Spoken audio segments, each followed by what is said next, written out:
the end of the day. Everybody, oh, two of you at least, that's good. So they are, and look, I've been told by a couple of people, and my apologies, my voice is very deep, as for a woman, I suppose. So it's a little bit hard for some of us to hear. So if you need me to speak up or slow down, just stick your hand up, because as someone who is hearing challenged myself, I would never be offended by that. I'd rather you could hear me and hear what we have to say, because there's some, apart from what I'm saying, of course, I suppose it doesn't really matter. We'll go to that point. All right. Sherry, you know, I saw you laughing. Don't you ever laugh. This is actually this gentleman here in the middle with his suit on used to be a very long-haired surfer dude that used to help in television production at GWN. I used to be the newsreader at GWN going back, let's go, shall we? 30 years? 35, thanks. Yeah, great. A long time ago.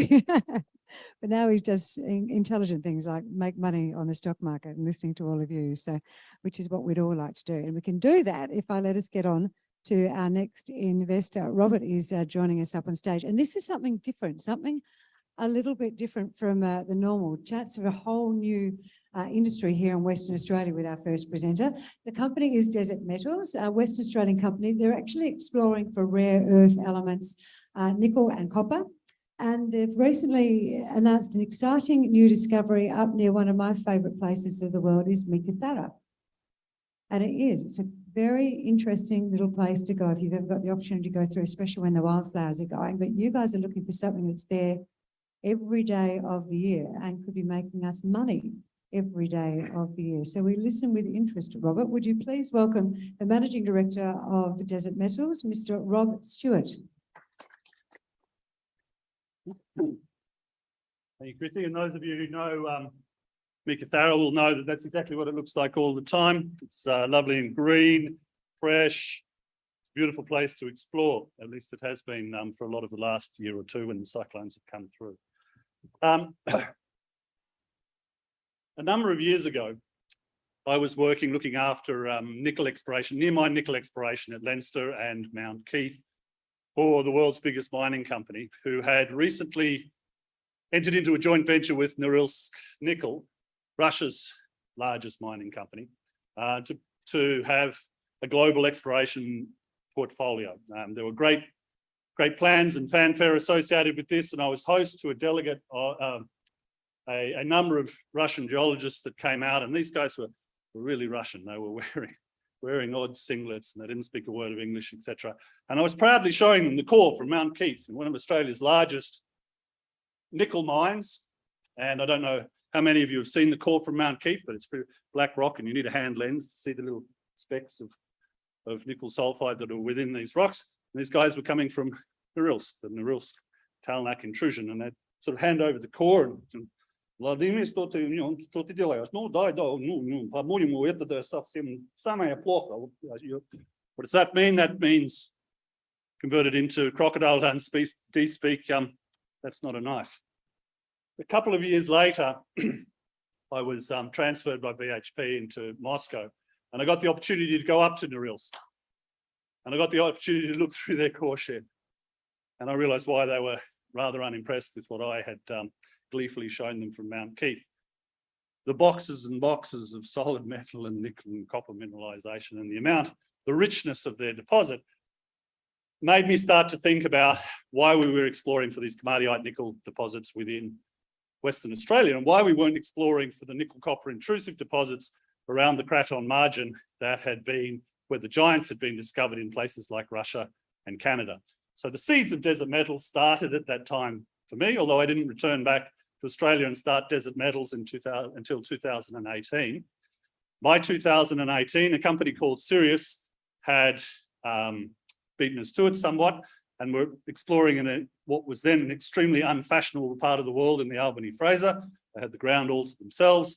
They discovered Nova Bollinger, a nice fat EM conductor. They drilled a hole into it. They sold it for just under $2 billion. Happy shareholders, and the rest is history. When we came back in 2018, we said this is a valid exploration model. It has been underexplored for in Australia, in Western Australia in particular, where the komatiite nickel, I'm not going to go into the technical differences, it's just a geologically different sort of deposit. The Kambalda, Agnew, Wiluna belt had been thoroughly explored for. We said the northwest Gilgan Craton up in the Narria terrain shows all the promise of being just like the Albany Fraser. It's on the Craton margin. This is where we should be exploring. In early 2020, Chalice Mining did me a fantastic favour by discovering Julimar and the Gonville deposit on the Craton margin of this style of deposit. And it made it an easy sell for us in order to go to IPO and raise money to say, we're going to go and find the same stuff up in the Narria. Now, we've been up there for 18 months. The ground, which was vacant when we took it out, so we got to manage to get the pick of our ground. But of course, now the staking rush begun. Our neighbours include Chalice, who also believe this area is prospective. And we're exploring for nickel copper sulfides. My fellow executive director of Desert Metals is sitting on a diamond rig as we speak, hopefully drilling through fat, massive sulfide intersections. But the thrust of my talk today is not the foundation of Desert Metals. The thrust of my talk today is what we've recently discovered in our clay-hosted rare earth element mineralisation at Inuendi, where we had been looking for nickel copper PGE deposits. So Inuendi is showing all signs of having multiple smoke. We've got PGE numbers that are getting up towards the ore grade numbers that that Chalice has in their 300 million tonne ore body over short intersections, albeit we've got the right sort of mafic and ultramafic intrusive rocks. We have great metallic conductors. We are yet to make the big company discovery in terms of nickel copper sulfides.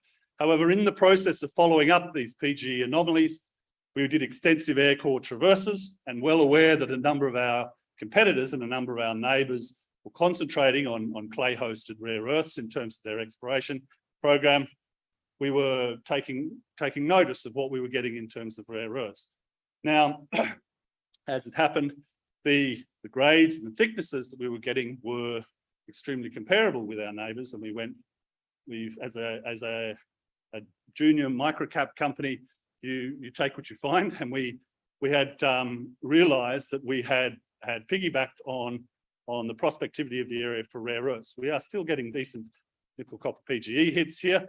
The thrust of what I want to talk about is the clay rare earths, why they're a little bit different to the other rare earths that you may have heard today, the hard rock rare earths, and the reason why we think that there's potential for a whole new industry here for Western Australia over the 2020s and into the future. So I'm just going to take one step back just for a couple of slides, because to say, why rare earths? Is this a fad? Everyone's talking about rare earths, right? Everyone's putting up their hand saying, me too, we've got some rare earths. And why is it all happening now? Why has lithium gone through the roof? Why is rare earths following? It's got everyone's attention. The entire thrust of this is, as everyone knows, the whole world is decarbonising. And the mining of coal is coming to an end, but of course the mining is not coming to, in order to supply the electricity for renewable energy, in order to supply the metals for the solar panels, for the wind turbines, the batteries, the electric motors in cars, a whole different range of metals are needed. And for some materials, some of these things like nickel and copper, there's already an enormous market for nickel and copper, as we know. The electrification of the world will add to the demand for nickel and copper, no doubt, but it'll be a small percentage of their already established market. For things like lithium and rare earths, 50 years ago, there barely was a market for these things. So the multiples are exponential for these metals, and it's not going anywhere. So rare earths these days means electricity, and while there are numerous uses for rare earths, and I've listed a few of them then, the future and the reason why the electrification is so important is rare earths means magnets. In order to produce electricity from a wind turbine, in order for an electric motor to work, you need good magnets. And the best magnets are made with neodymium, praseodymium, dysprosium, and terbium. That's just the way it is, and this market is only going to get better. It's only going to get bigger. Currently, as I think most people are aware, China dominates the market. Hasn't always been that way. China only became a player late 80s, early 90s, and then quite quickly, within a decade, they sort of cornered the entire market. And it's only been recently that Australia and the US have started to produce and have become players in that market, with Australia's production coming from Lynas' Mount Weld mine in Western Australia. Now, those are this year's figures. Over the last decade, you can see the production of rare earths has more than doubled globally. The rest of the world is starting to catch up with China. This has been enhanced by it's been politically good news. The certainty of supply has become an issue, particularly during COVID. That became something that was quite apparent. And so there's real political will in order to get facilities moving, to get industry moving in the rare earth space. And Desert Metals intends to be part of it. My button doesn't seem to, there we go.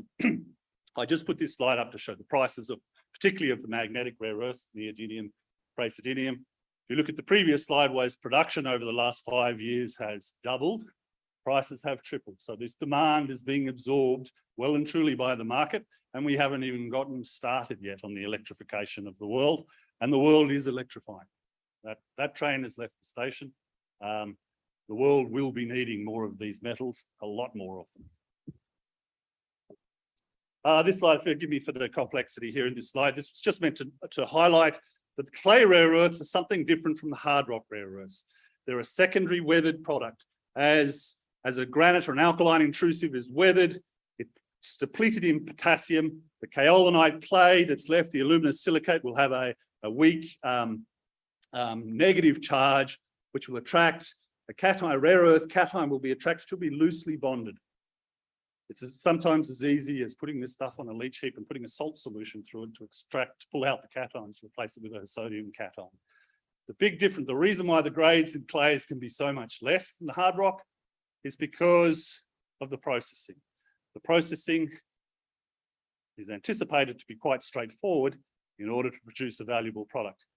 If the processing and the metallurgy is not right, well, then you can't compete with a deposit that has 10, 15% rare earths. Back to our deposit at Inuendi. We have recently discovered these white drill holes, that's around about 20 kilometers diagonally across that image. And the white lines, you can see we've got a white traverse up in the northeast. The white lines is where we've traversed looking for our rare earths. Our intersections, if you go, feel free to go and compare them with some of the competitors. Some of the other junior companies are sticking their hand up and saying, me too, we've got some rare earths. Our numbers are good. These grades are good. These thicknesses are good. The red results there, we've got about 1,000 meters of results back. We've got 12,000 meters that we just drilled. We're going to get straight back out in the field and be drilling some more. These results got people's attention. We've got about 1/10 of them back. The rest of them are imminent. We've been waiting for a while. We haven't received any, but we do expect them over the next couple of weeks. We're a little bit at the discretion of the lab. We feel that we have, because we've flown airborne EM over the area, we've got an idea of where these conductive clays are. We have a feeling we know where the consistently thick clays are. This is just a map of radiometric thorium, which is also used as an indicator in terms of where the rare earths, the primary rare earths may have been. We can look at depleted potassium to see where the weathering has taken place. We can look at our EM data to see where the clays are the thickest. And so we feel that our grades on these rare earths are such that we intend to become a player in this space, intend to become a new part of this industry that is developing, and there's lots of exciting results that are coming down the pipe. So that's our rare earths. As you can see, the small results that we have back, they're thick, they're consistent, they're high grade for clays. We're waiting with anticipation the rest of the assays. Our recoveries are good from the recovery work we've done. I'm going to cycle back at the end of the talk here now to where I started, which is our bread and butter, and where our executive director right at the moment is sitting almost where that says Dingo Pass target area. He's sitting on a diamond rig looking at some metallic core, I hope. These were targets that were identified from an airborne survey we flew last year. We followed up on the ground. The first drilling didn't explain the conductors. We've remodeled downhole EM. We believe we know where they are. We think we're going to hit metal. This is where we're drilling right at the moment. Tiny's sitting right up there on BRC 007, drilling into that red little plate up there, and we will know what's in it shortly. Our last project of interest is where we discovered completely blind at Bilelli. When you go out to Bilelli, it's nothing but a floodplain transported sand. There's no geochemical signature there at all. We hypothesized that the Minjar Rain Greenstone Belt went undercover through the license. We did the very first drilling there based on that understanding of the gravity, but also based on the modeling of a conductive plate that we modeled there. 200 meters down, first holes ever into the area. We hit copper sulfide mineralization. These are not ore grades, but we haven't drilled this thing out yet. Thicker, higher grade parts of this metallic body could well be an ore body. But regardless if it's an ore body or not, we have 20 kilometers of new, untouched greenstone belt that we know to explore that has anomalous copper, that has anomalous, the potential for anomalous gold in it. So this also is our third exciting project. So for the moment, our projects are, this is our company. We've got a minuscule market cap. Come back and see what we're at in a year. We have three major projects. We have a great new rare earth project. We have Dingo Pass conductors that look like they could well be nickel copper sulfides to me. And we have our Bilelli project, which we've already intersected blind copper sulfide mineralization with the real thing. Thank you, Chrissy. Robert, you could have, and I know we've cut the recording now, but what Robert would like to have said to you all is, I've got so much more to tell you, and I've got a few beers out the back at 5:15, and come and join me then. That's what you wanted to say, wasn't it? Robert and I had this discussion beforehand because he had so much stuff to pack into his talk. I said, you're going to have to cull some. We go, no, I'm going to get through it. He was an optimist, and I like that. But there is a lot more to that story. So please go and have a beer or two. If you're at home, you can't. I'm sorry if you're playing along. So open a bottle of wine and ring him later and share with him that way. Right. Our next group who is coming in here today, I was having a look at them as they came through. Catch. Whoop. No. Echo. No. Now these are little footies. Can you read them? Oh, Sarah, I've done that to you twice now. I would thought that was faulty originally because they're like a short one. Robert. Oh, Mr. Humphreys, look at that. You even play cricket in your family. You still caught a footy. Now, our next group that are coming up, 1, 2, 3. We have 3 representatives, and apparently I had a bit of a chat to them. They really enjoyed the drive down here, 3 hours in a car, as opposed to the mode of transport they were using over the weekend. They did about 600 Ks between them, riding bikes to raise money for cancer. So put your hands together for up there for Cazaly for that to start with. So that was pretty impressive. So they raised money for cancer, riding their bicycles. They've had a lovely ride down here. And this lady here, Tanya French, is going to have a bit of a chat with us about what is happening with their company at the moment, because there's a lot happening and they've got some really good new discoveries.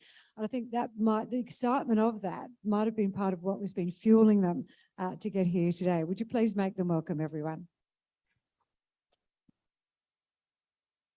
Thanks, Chrissy. Yeah, I do have to thank my team for cycling 200 Ks each on the weekend. Very much appreciated. We raised a lot of money. Very proud of them.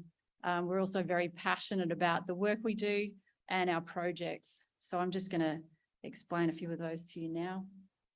So Cazaly Resources, we're a diversified exploration company.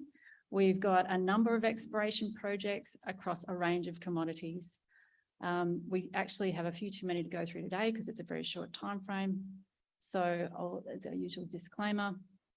So I'll take you through the 3 where we've been most recently active. This is just a snapshot of our shareholders and capital structure.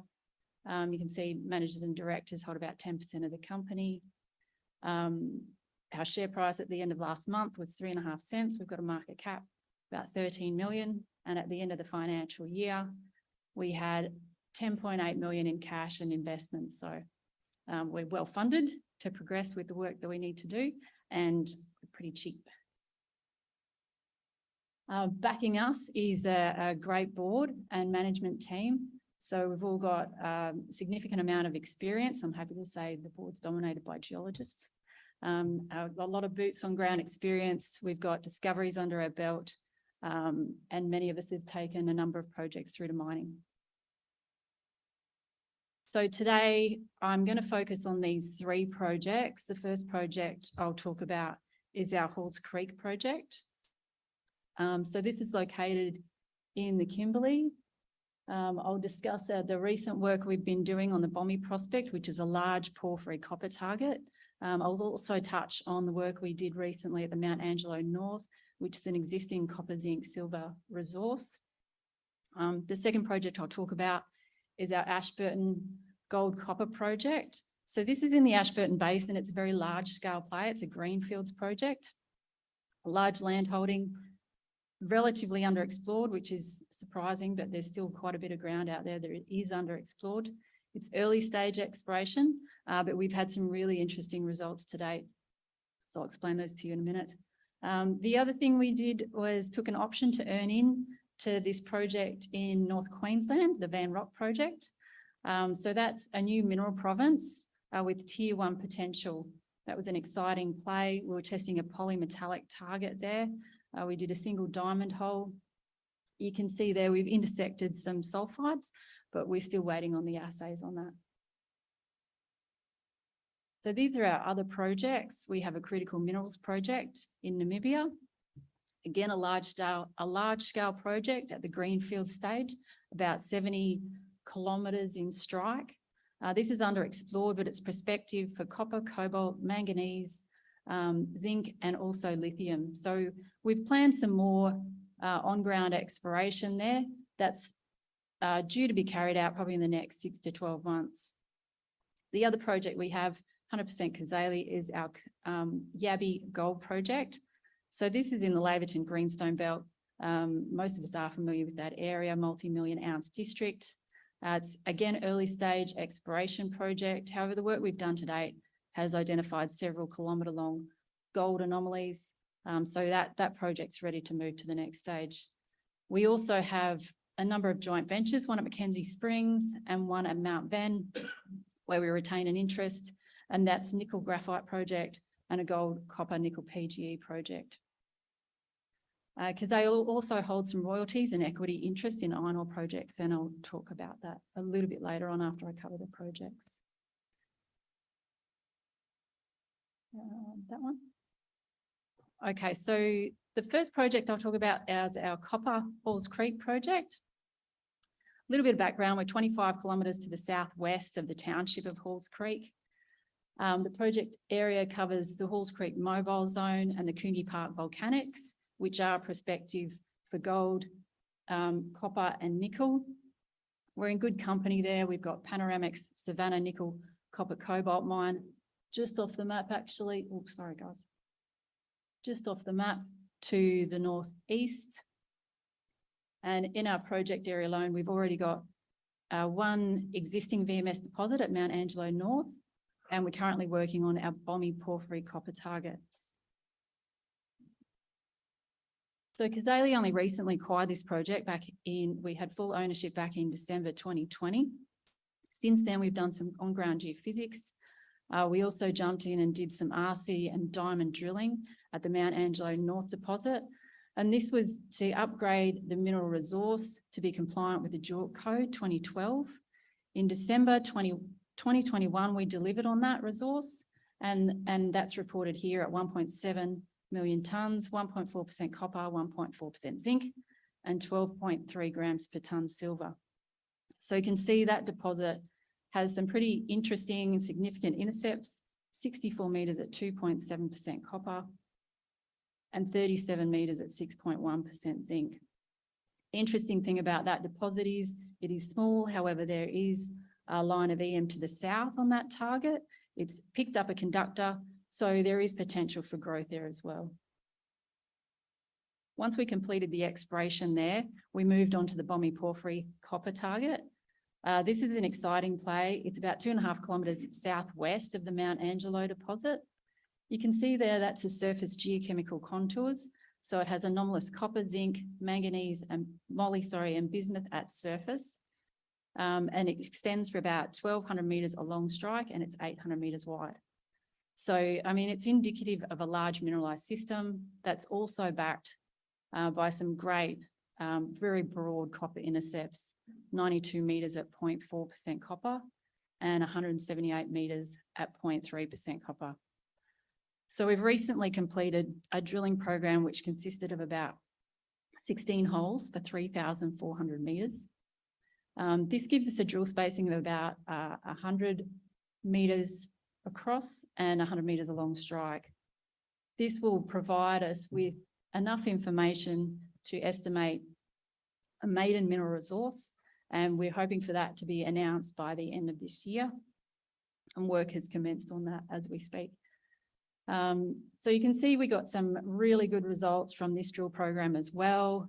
110 metres at 0.4% copper from surface. It's quite an exciting area. You can see alteration at surface as well. And there's also some other good intercepts there, 114 metres at 0.3 and 102 metres at 0.3 again from surface. So very large footprint. It's open, as you can see, the most western line of drilling. It's open to the west, it's open to the north, it's open to the south. So we're confident that there's room for growth here. We'll just have a look at that in cross section. So here you can see the broad intercepts. You can also see, if I can get that in the right spot, we have actually got mineralisation that goes to the end of hole as well. So we know that there's growth potential at depth. Also, and you can see to the north, the grades are potentially increasing. There could be a northerly plunge direction to this. It is early days, however, and these are 100 metre space drill holes. So we need a bit more information first, but needless to say, we've got growth potential to the north, to the south and to the west. So it's an exciting prospect for us, and we'll continue working on this one. The next project I'd like to talk about is our Ashburton Gold and Base Metals project. So this is located in the Pilbara region in the Ashburton Basin. So Cazaly pegged this ground and the tenements were granted in late 2021. It's almost 2,500 square kilometres of basically untouched territory, really. So what we did is attacked it from a desktop point of view. We did a full regional scale structural interpretation with the assistance of PGN, who are specialist structural consultants. They identified 3 mantle tapping structures across our project. Sorry, I didn't have them on the slide, but the most well-known mantle tapping structure in the district is the Angelo fault, and that actually runs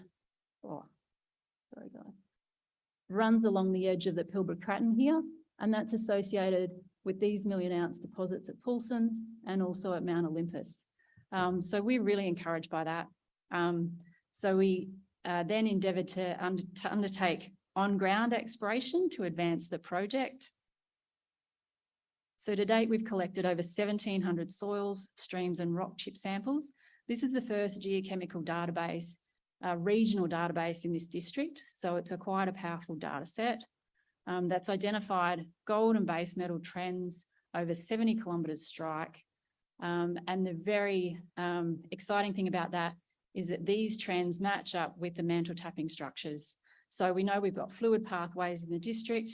Now we need to focus in and look for where these mineralisations that have come to surface and we have economic deposits. We're still a long way from that, but that's our pathway. We've also done some EM surveys on selected target areas.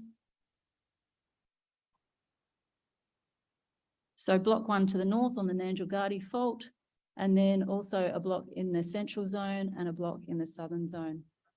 We don't have the final results for this EM survey. However, preliminary results have already identified a number of discrete targets. So we're quite encouraged about these, and we'll have these modelled as soon as the results are in. This on-ground work has also identified several copper gold prospect scale targets. So this is all about scale, this project. So it is quite exciting, even though it's early stage. And you can see that from those 70 kilometre long mineralised trends, we've got a number of smaller target areas that vary in distance from 3 kilometres to 10 kilometres strike at Carn Hill, New Finish. So there's a lot of room for deposits in this district. We still need to do a lot more work to find them. However, we're on the right track. The third project I'd like to talk about is our critical minerals project in North Queensland. So this is a recent option that Cazaly took to earn into this project. It's very exciting. We took the option to drill a single drill hole and then make a decision as to whether or not we'd progress with a joint venture. So this is where we are in the Gulf country, basically, North Queensland. We're in the Townsville Mornington Island igneous belt. So this district is undercover. There is about 100 metres of cover here. So it's unloved, it's very poorly explored. So this was targeted by the team who recognised the potential for tier 1 deposits in this district. So the deposit we're looking at, the prospect, sorry, we're looking at here is the Van Rock target. You can see it's a magnetic high which sits on the edge of this extinct volcano, so this caldera.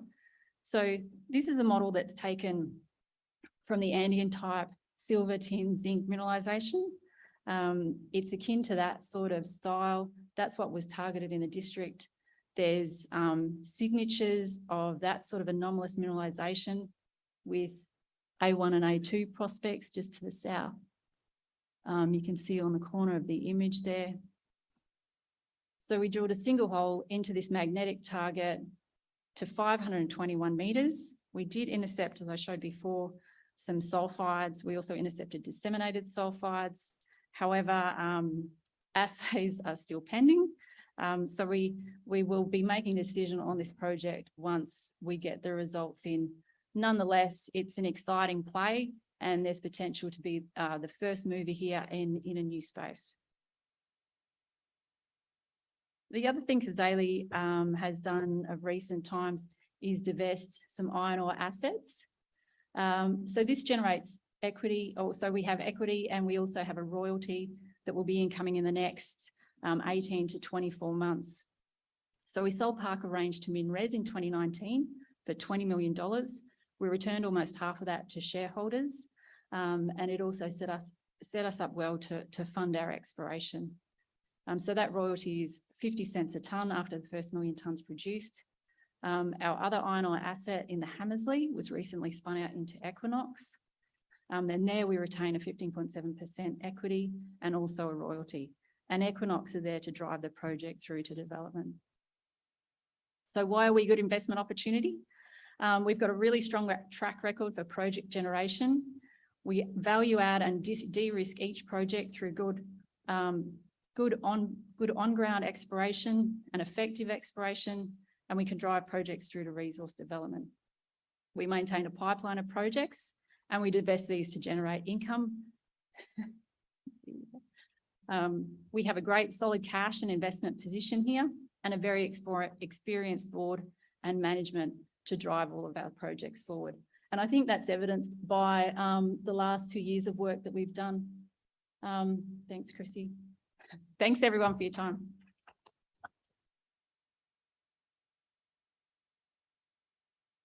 Thank you, Tara. I thought I should actually stand down for a moment because that intro to you was, I think, probably the worst intro that I've given to anyone at the entire Southwest Connect. So my apologies.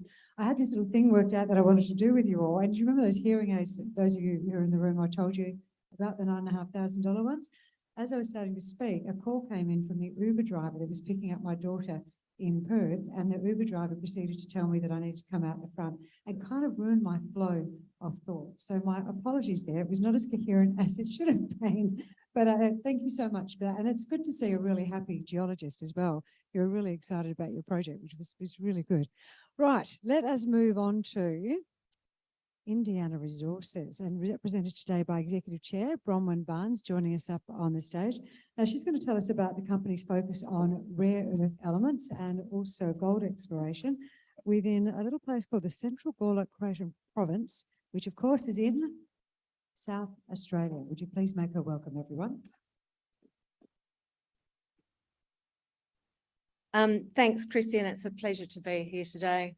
It's been a while since I've had the opportunity to speak at a vertical events event, so very happy to be here. We are in the marquee. We've got a booth out the back there by the pool. I call it the cabana. We're very happy to welcome you there this afternoon or sometime tomorrow to chat a little bit more about the story that I'm about to tell you. So we're focused on the Central Gawler Craton. We'll start with the disclaimer, of course, but you already know what that looks like. So let's just start with a snapshot of the company and the corporate structure. You can see that there. I'm not going to read it out for you. What I am going to talk to you about is the structure of the board and the management team. We just announced yesterday the appointment of Richard Maish as the CEO for Indiana Resources moving forward. Richard Maish is both the CFO and an executive director of Australian Mineral and Water Well Drilling, and he's also a founding shareholder and CFO of Bacchus Resources. We purchased the South Australian assets of a company called Patron Resources in October 2020, and Bacchus Resources was one of the major shareholders along with AMWD in Patron Resources. So they are on our register and have been a very supportive shareholder. Through that process, we've developed a very strong both Bacchus and AMWD. We are going to start a program at the end of next week, which I'll tell you a little bit more about at the moment. As part of that dual program, AMWD has now mobilised an air core rig for us into South Australia, and that will remain in South Australia for the next 5 to 6 months to really ramp up our exploration activity on our very exciting rare earth discovery that we have. David Ward is also a recent addition to our board. He is the Chief Geologist for Bacchus Resources, and he was appointed also yesterday as an as a non-executive director. You can see from the shareholder distribution there that we've got a pretty good holding in the top 20 and quite a strong holding from the board, and most of that shareholding is actually mine. Just moving ahead then to the investment highlights and just a bit of an overview with you today. We've got a package in South as a very highly prospective and underexplored. Very excited by the level of underexploration. When we purchased the package in 2020, we saw that as a brilliant opportunity. We hit the ground running in 2021, and we've done a significant amount of drilling since that time, and quite a strong rare earth exploration portfolio that we'd like to continue to explore. Plus, we've also had some quite solid gold results, which I'll run through with you today. Part of the package also has some base metal potential, and we'll address that at the end of the presentation. So exactly where are we in the Gawler Craton? So we're highlighted in blue there. We're sandwiched between Tarcoola and Tunkillia, so historic gold producing regions. We've got a 5,713 square kilometre ground position. I like big ground packages. Those of you who know me and have known the work that I've done in the industry before would know that I usually play in big ground positions, and I quite like selling them to other people. So we did Mod Resources in the Central Kalahari copper belt, and also Winwood Resources that we sold to IGO. So what did we acquire in 2020? We acquired around 2,700 square kilometres of ground in the Gawler. And while I was in the process of negotiating that acquisition with the representatives of Patron Resources, we went off and we pegged nearly another 3,000 square kilometres of ground. Very cheap acquisition for us overall. It was done in the middle of COVID when everybody thought the world would end, and you could pick up project or tenement licenses in South Australia at will. We started off by targeting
are very solid looking numbers, and they're some of the highest numbers that are coming out of the Central Gawler Craton at the moment. So we're very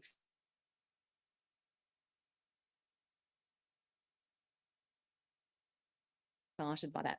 You can see that where we are, we've got Ariadne to the south, moving up to Minos, and then further to the north west we have Partridge. And so that is where we had been historically exploring for gold. And we'll talk about those gold numbers now. So when we acquired the project from Patron Resources, you can see the amount of, there had been some initial drilling done and there were some initial targets highlighted, but it had been very sparse drilling, not in a coordinated program, not contained within one company, and done over a number of years and not really followed up. It seems to extend along what we call the Lake Labyrinth shear zone, and we have roughly 50 kilometres of strike within our tenement package. First acquired the project, the only project area on the tenement package that we had approval to drill for was Minos, and so that's where we had to start. You can see on this diagram here, the yellow results are the results that we have obtained in our drill programs that we've had since we acquired the project. We have done over 14,000 metres of RC and diamond drilling to date, along with 4,500 metres of air core.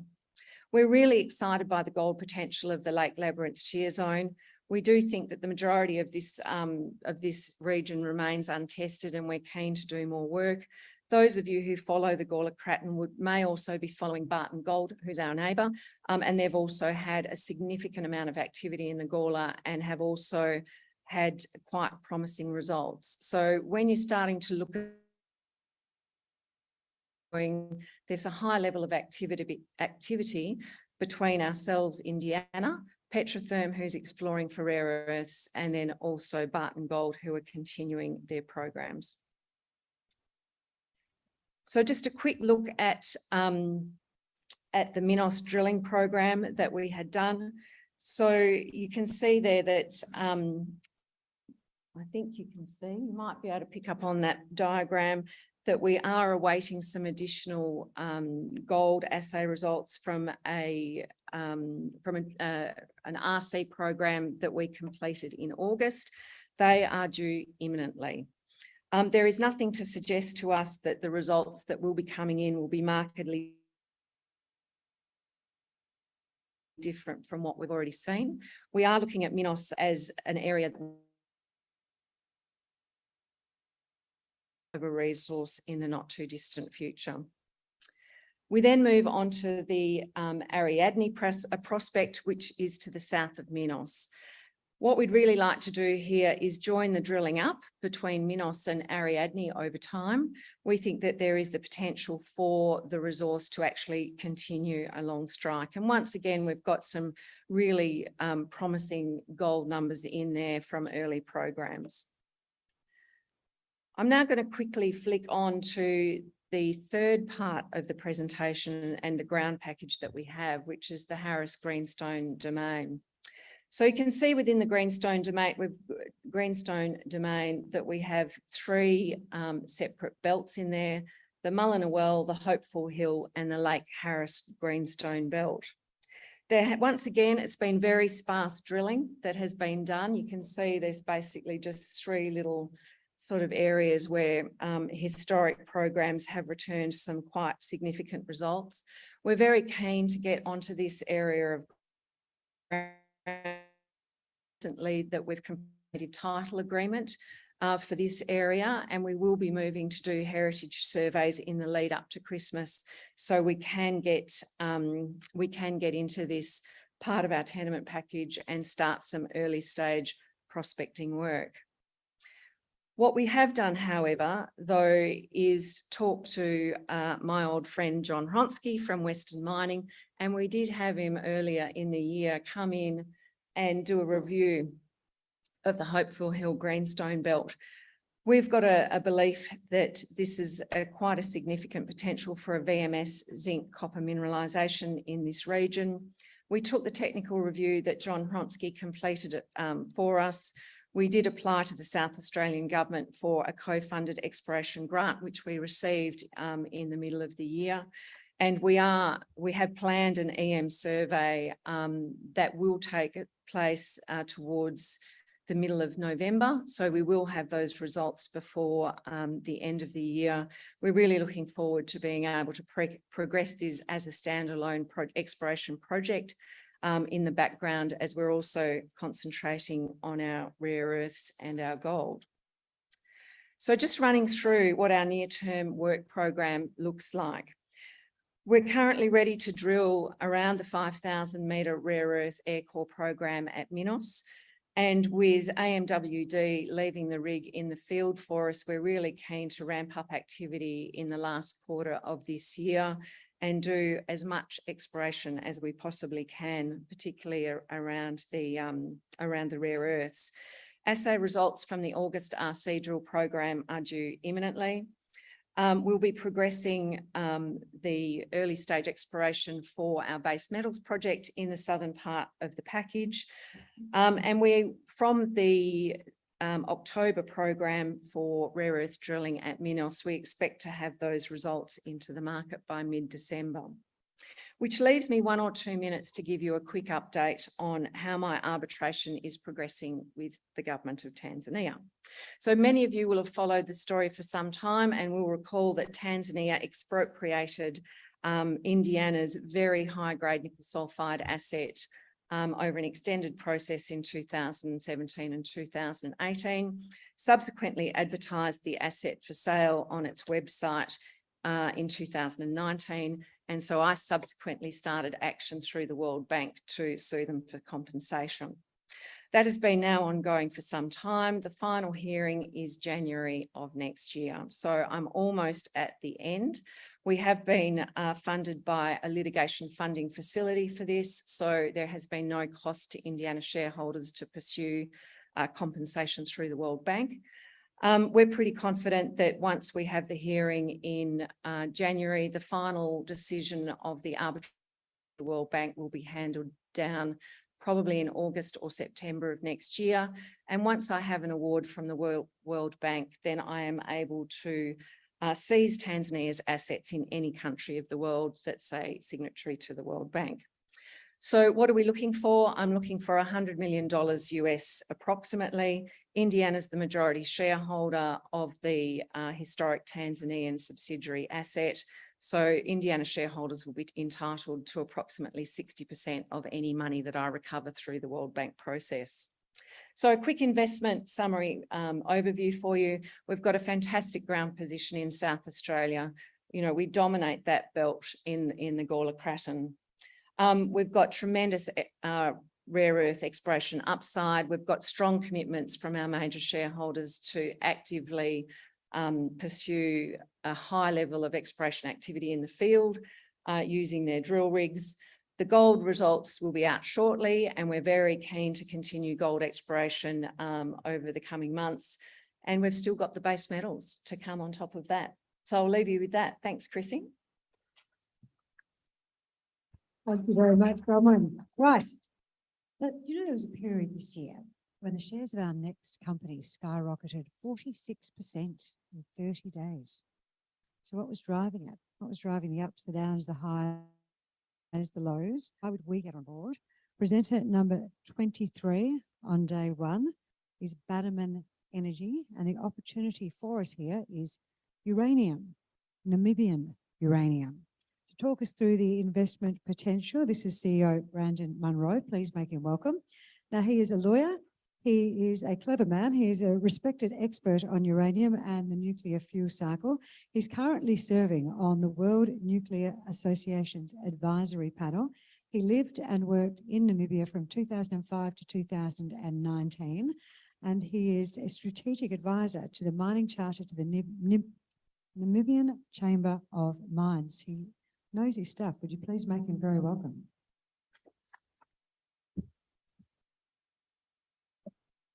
Thanks very much, Chrissy. So we're here to talk about Bannerman leading the energy charge. when many people think of energy charge, you're probably thinking electric vehicles, you're probably thinking renewables. Well, you probably also know that recent events have led the entire planet to rethink energy. And it's rethinking energy in favour, in a significant way, of nuclear power. And that's where being positioned as we are in the uranium sector is a tremendous advantage to us, but it's also a fantastic opportunity for investors. So a couple of quick words about Bannerman. We changed our approach about a year ago to focus on the fact that we are an energy company, and that is our mission, and we live and breathe that concept of being social leaders in the supply of raw materials to emissions-free energy. Now, how do we achieve that at a nuts and bolts level? First of all, we're about a $300 million company at the moment. Of that, about 50 million is cash. So we have a very strong balance sheet, and that's enough to see us all the way through from our advanced asset position at the moment to final investment decision at our Namibian Etango uranium project. We're debt-free, very strong board. I'd like to tell you a bit more about that later. So the world is looking at nuclear energy in a different way. It's looking at it through a different lens. And that is, in fact, the new way that the world is thinking about nuclear. It's no longer about cooling towers. It's no longer about large gigawatt scale. They are there to provide a very large scale baseload demand for uranium, but the future is changing, including the way that people are thinking about the transition of energy to the future.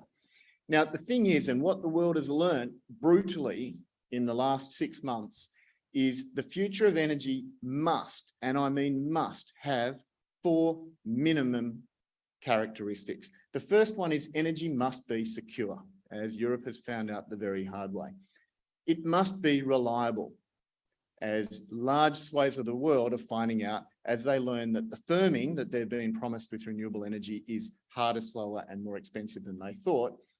It must overall be affordable. And finally, what we were talking about at number 1 only a year ago, it must be clean, or else. And the or else, we are, in my opinion, only at the very, very, very start of understanding what the or else can mean for governments that get this wrong.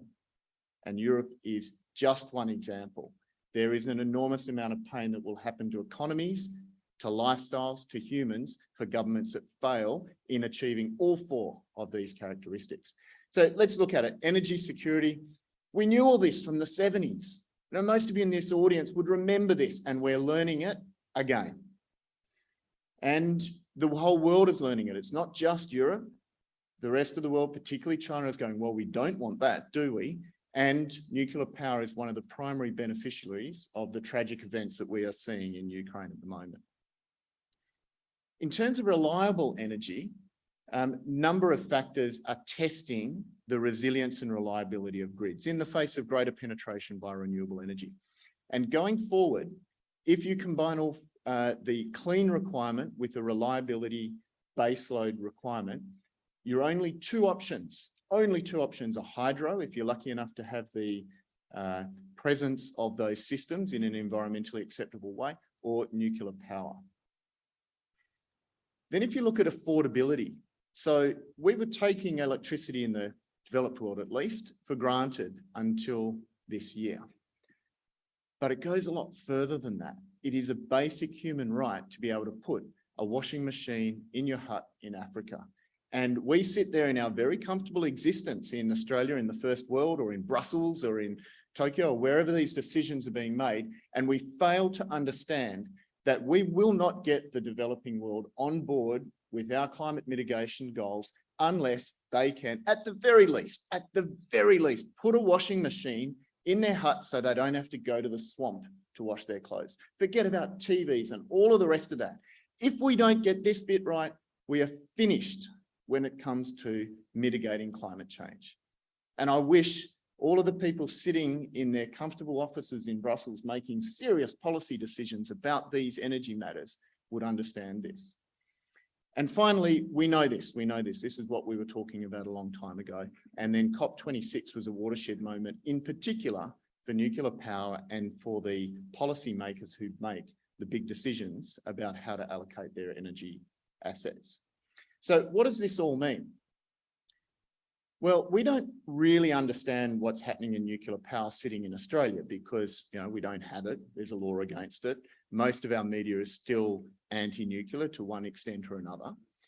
But some of the most recognisable faces on our planet have come around in a very substantial way towards nuclear power. Bill Gates, who's regarded as one of the better thinkers alive today, is a very staunch proponent of nuclear power. Elon Musk, who defined an entire generation's thinking about green EVs, renewables, is a strong proponent of nuclear power.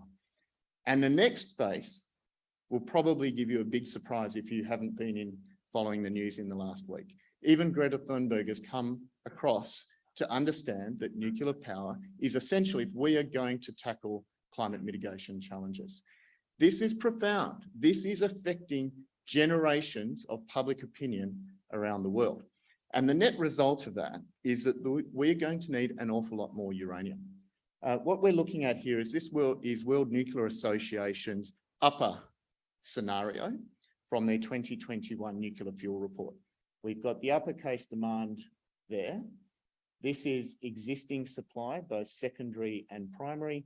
Here's a bunch of development projects, including Bannerman's Tango project. And then that represents uranium that needs to be found, made viable and developed in that time period. So the world needs an awful lot more uranium. And I'm very familiar with those numbers because I was the chair of the demand committee that put these forecasts together out to 2040. And that's why I believe, not WNA, but I believe we should be following the uppercase scenario because of some tremendous moves forward in uranium demand in recent months. So what does that mean for Bannerman and Tango? Well, we've been at it for 15 years in Namibia, and we're really coming into a prime position to launch our project into a buoyant uranium market. And if you were to take three things away from this presentation and our company and what I've got to say, Namibia is the perfect place to develop a uranium asset. Tango is exactly the right ore body to deliver into the tension that we're going to see in the coming years in uranium. And we very much have the team who can deliver this type of asset into that opportunity. So I'll only say a couple of things about Namibia. Most people recognise it when you think of uranium. It's been exporting uranium for 45 years. It's the third largest uranium exporter in the world. And that counts for an awful lot in a socially, environmentally and politically sensitive commodity like uranium. And we just happen to be blessed to be close to infrastructure, close to existing mining operations, close to a deep water port that is exported for 45 years and close to nearby towns. Now, in terms of the ore body, first of all, it's strategic. It is enormous. It's 208 million pounds, plus it's open at depth, plus we have a satellite deposit that's substantial, that's JORC 2004, so we don't add that to the number. We've recently scaled down our operation to get into production sooner at a more manageable capex, but still at 3.5 million pounds, that's enough to service between 6 and 7, maybe even 8 gigawatts of nuclear power. So we are to become a big player in this industry. And we believe that we will be able to expand beyond both the 3.5 million pounds and also the 15-year mine life that we've considered at this point.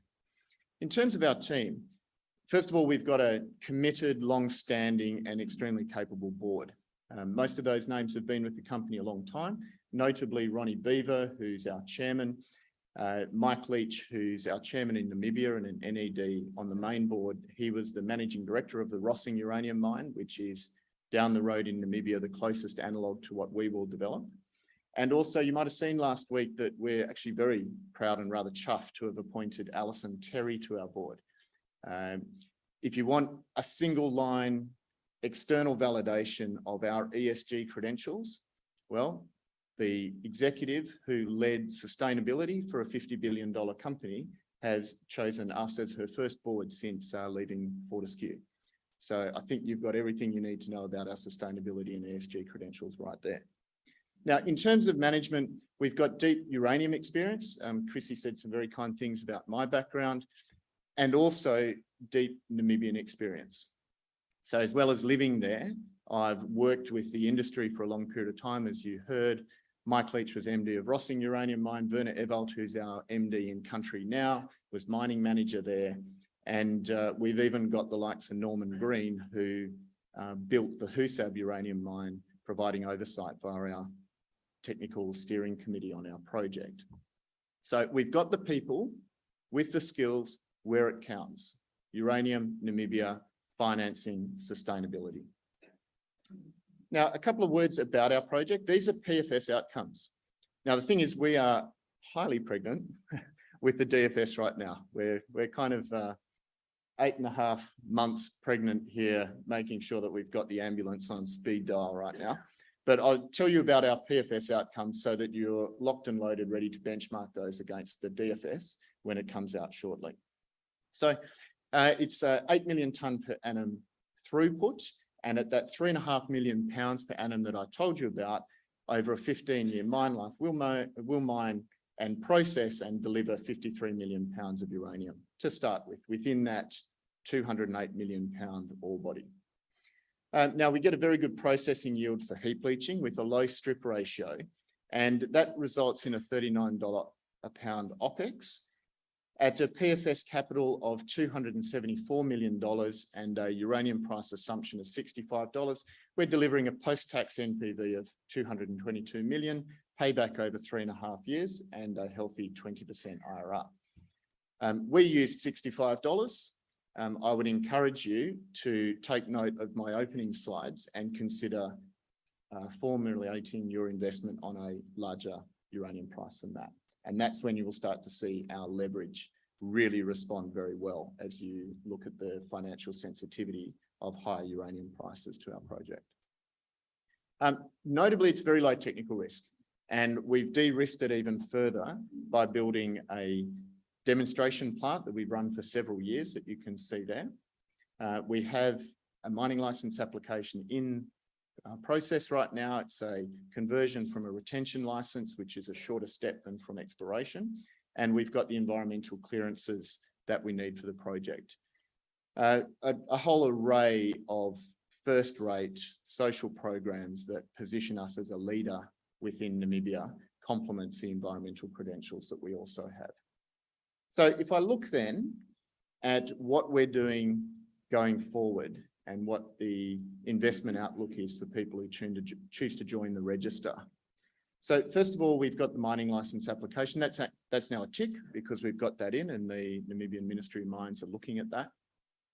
The next one is the Etango DFS that I told you about. We are ready to deliver that this quarter. So by Christmas, you'll be able to enjoy that. Front-end engineering and design, as I said at the beginning, we've got a healthy balance sheet with $50 million. And that is enough to equity fund front-end engineering and design. So we don't need to wait until we're financed to start that work and to start detailed engineering. We will progress that with our cash balance. And that means that we can continue in parallel a process that's already commenced with financing and positioning ourselves to write contracts when we think the market is in the right shape to deliver superior shareholder value. And all of that should concertina together for a final investment decision by late 2023. So Chrissy, thanks very much for the introduction, and thanks everyone for coming along and towards the death knell. I'll see you for a beer shortly. Thank you. I was just earlier on today when we had a discussion on uranium as well, I mentioned a podcast that I'd been listening to with Dr. Carl, when he was talking about, Dr. Carl's gone into uranium recently, obviously in a big way, but it was his latest podcast that he did on the 12th of October. So if you looked up Dr. Carl, the 12th of October, you'll be able to see where he's talking about how we as nations need to take on board the responsible storage of spent uranium, and that we then can actually have this fantastic energy that we're all talking about, the potential. Right, team, we have one presentation left. You've all done particularly well, and for that, I shall reward you all with drinks out in our private marquee out the back near the pool. Well, some people are getting in early. Are you going early, are you? I won't let them serve beer until I'm out there. Oh, where are you going? they're going together. Isn't that sweet? All right, okay. Right, our final presenter today is Banda Mining, and stepping up today to talk to us is their newly minted CEO, relatively newly minted. He's got a bit of an impressive pedigree. He comes from that rare unicorn that we all wish we'd invested in. And if you did, I don't want to hear from you. That would be Northern Star. So he's come from there. He's with Banda Mining now. He's been there since the middle of the year, but he's only recently been appointed CEO. So Luke Creagh is going to talk about Banda's 3-year strategy to deliver shareholder value for us if we choose to invest. Would you please welcome Luke?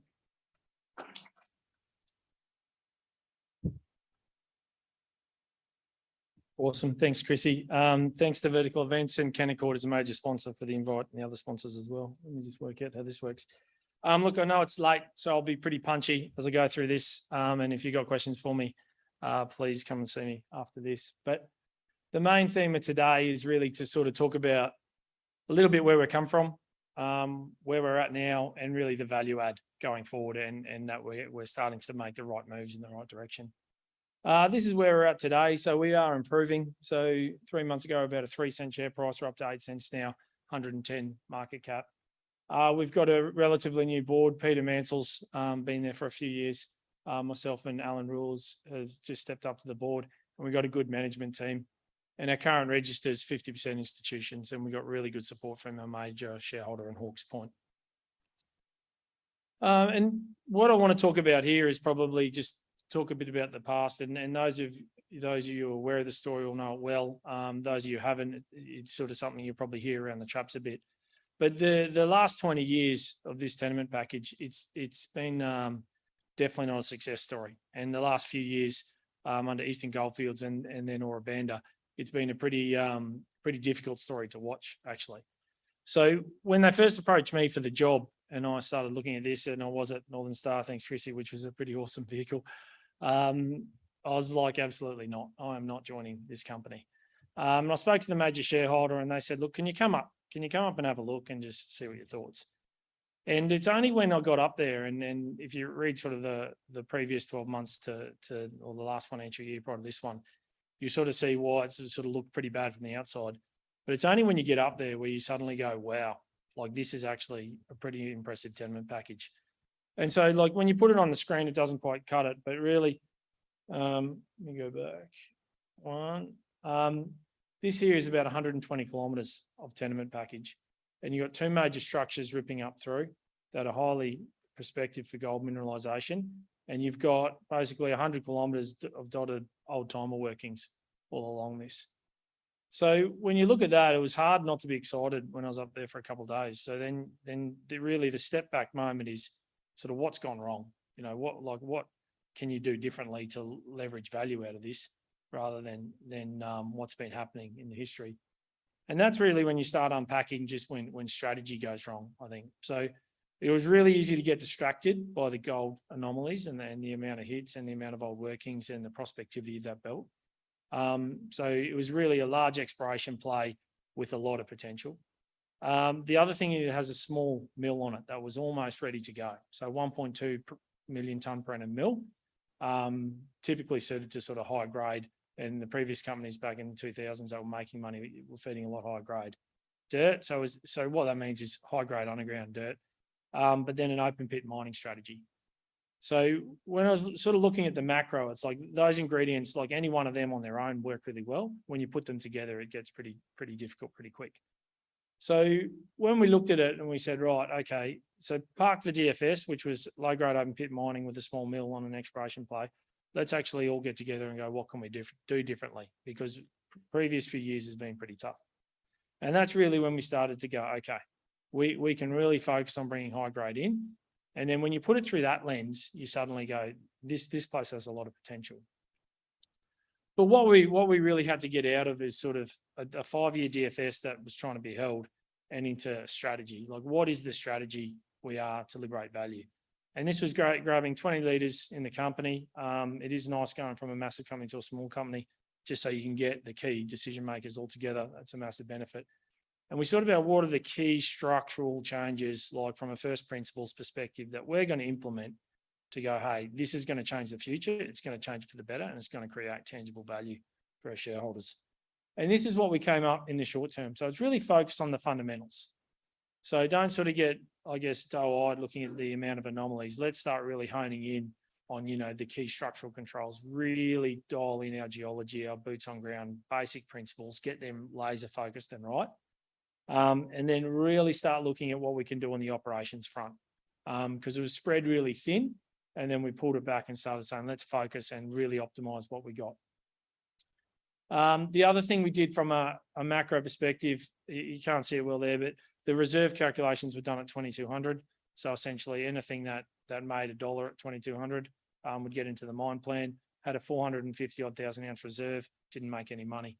So by dropping that back to 1,850, which we've done, we kicked out a couple of 100,000 ounces, but it allowed us to focus on the high grade stuff. So basically value for money, and it brings that focus in.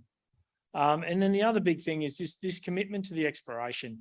So because the operations were getting tied up and pulled back, like from their expected performance, all the money was getting tipped into that. And it takes a lot of discipline. If we acknowledge that the key value driver was exploration, that's where the first and the last dollar should go.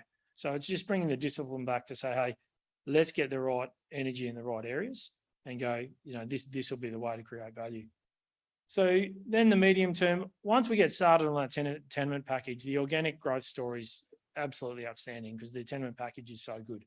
So the medium term and longer term I won't talk about, but as we get the first column right, we can really step into that. And this allows a really simple decision making. So you're not sort of tied to a big DFS document that isn't working. You're actually tied to a strategy that you can pivot really quickly if things aren't working, and you pivot to the things that are working. So we rolled this out 2 weeks in. So I started 4th of July. So sort of mid-July, we did that. And then we started going, right, let's start at the very start of it. So the geology piece was big for all of us to just put the discipline back in there. We got a really good structural guy to come in. He's been helping us outstanding and working with the teams on site. So we're combining sort of, I guess, the existing site knowledge with some, you know, really high powered capability, which we didn't have before. And we're starting to get some really good ideas generated. And then we start sort of ranking targets. We know that we want high grade. We don't want to just keep working around in sort of, you know, 2 gram pits.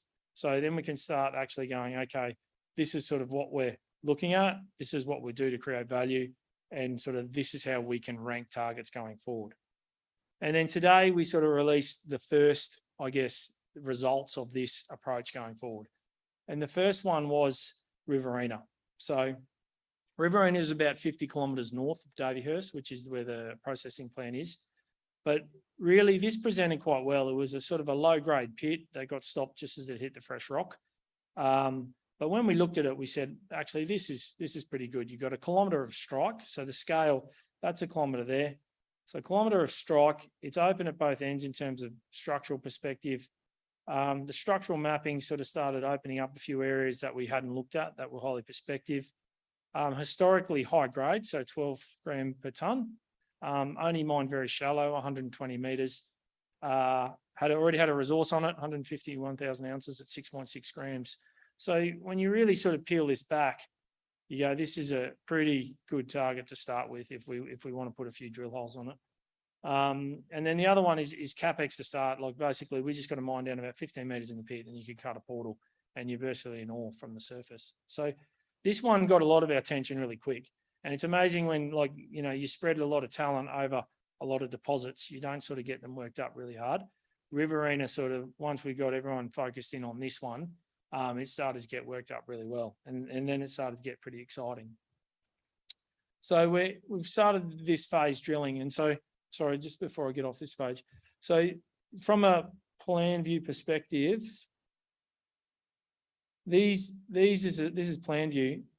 These are the 2 structures we were actually targeting, which was main lode west and main lode east. And you talk about main lode east is the main one that the existing resource is on. And that's what we're looking at would carry a decline.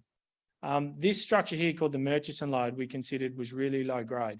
So it sort of dragged down the pit from a bulk low grade perspective. Average is sort of 1.5 grams. But really this was the prize we thought of in the main lode east. So when we started drilling, this is what we started with, and the yellow holes are new ones, but this is the old workings down to about 120 metres. But when we looked at in the detail of what we got, we had some outstanding hits already there. So this is like 3 at 33, 5 at 16, 2.8 at 21. These are all really highly prospective hits through here. And what you see, like this is the kilometre strike that I was talking about. When we've got a structural ore body that is showing these tenors and widths over this, we know that over that you're sort of going to get further and further gold concentrations. It's a drill density issue. And this is really wide space drilling. The other thing that popped out quickly as a really big horizon for us is this evidence of thrust faulting, which wasn't picked up before. So this one here is a major thrust fault, and this one is another one coming through. But we see this as basically transported from way down to the south to the left, north to the right. So this has been thrusted up from down here. So we see this as a key, I guess, mineralization horizon where it's slightly different on this side to that side. And that gets more important when we talk about the merchant as well. But what we're looking at is we got really nice high grade. We got open each end, we got open at depth. So we thought, okay, this is almost there as a deposit in its own right. So let's put a few holes in it. We started off in the north, and the first couple of holes we put were okay, but a bit disappointing. So we're picking up structure, not sort of super high grades. Further up in the north, we picked up some better stuff like 2 or 3 at 20, 2 at 12 up around here. And then we pivoted down the south. And this is where we sort of started really noticing this high grade plunge coming through. But these 2 holes are the 2 deepest in the package, and we just got assays back for them sort of end of last week and on Monday. And this is the 2.8 at 6, and this is 1.2 at 29 grams. So this is essentially extended our mineralisation of the main lode down a vertical 100 metres. It's kept this strike open. It's proven up the southern plunge, and it's considered open all down here and at each end. And this is only 350, 340 metres below surface. So we've still got another 18 holes to go and infill along here. But this suddenly just got a whole lot bigger and probably better grade than what we were thinking, which was pretty good. So the other thing that we noticed in the last few weeks, this is all pretty hot off the press. If you step in section view 80 metres to the east, if you go back to the original line, there's the Murchison deposit that I spoke about, which is what the high grade or the low grade bulk up here in the pits that we grabbed. We come back to this thrust faulting line, and we started to see just in sort of grade control drilling in the pits and just by the nature of where we're drilling from into the main lode, we're starting to see this high grade concentration below this fault. And we're actually getting a bit surprised by that. So we pulled up the old drill holes to look at, because there should have been a whole heap of holes down here. And there's a couple of things we discovered. One, there wasn't many holes through it at all. And that was because a lot of these holes were drilled from the west up through here. So all the deeper holes through here were drilled from the west. And then we started to get some pierce points through here, which had tenor, but no real width. And then we started to see evidence of another thrust fault coming through here. But the other thing we did in the old drill holes, and these 3 are the old drill holes, it's 1 at 35, 5 at 4, and 1.3 at 11. We sort of had 3 really good hits, and this is sort of 100 metre spacing that we're going through here. And then we had a couple of pierce points from those 2 deeper holes I spoke about before. And this is what got this one really interesting. Our deepest hole here is 0.3 grams, 0.3 metres at 171 grams. So suddenly a lot of Viz gold in that. And then just beside it, we still got structure and slightly less tenor, 0.8 at 4.4 grams. But this is just a completely open, completely undeveloped. And you're getting high grade tenor that we think is both structural and chemical because the sediments will react with the fluids coming through that could form the gold concentration. So really early days, but really exciting. And why these deposits, especially these ones when you're getting sort of nugget effects of that and that, they can be a little bit tricky to model, so you've got to respect them. But the other really good thing that plays into our favour is just the orientation, the geometry of these lodes really support getting in and mining this. And this is the other part that makes it pretty exciting. So you can imagine we can punch a decline down the centre, and this is main lode east, which basically carries the decline, once we sort of get the economics and everything sorted on it. This will carry through. So this easy to grade control, easy to pick the high grades, easy to get in there. This Murchison lode here is basically free carry, but the same thing occurs. It's easy to pick the high grades. You can get a really good, clear geological data, and you can really target and go, okay, we're comfortable with this amount of gold in here. You can duck in really cheaply off the same backbone of every bit of capital, and you can actually get in there and extract that. So this is an evolving story. This is 12 holes out of 30, and we're going to sort of start infilling this. So that's pretty exciting on that. How much time have I got left? None. Okay. I got too excited talking about geology. Okay. But you can always go down and set yourself up with a beer and they can ask you excited about this. I Is got that to what the you end. said? That's Are you exciting. excited about what he's saying? Yeah, Yes? we got the mill, we got the people, we got the culture, and we're getting the improvements. So come and chat to me about it. Good on you, Ron. Thank you so much. Bringing up the rear for us today, 24 presentations. We did do very, very well. Come down and have a drink. I'm not going to talk any longer, but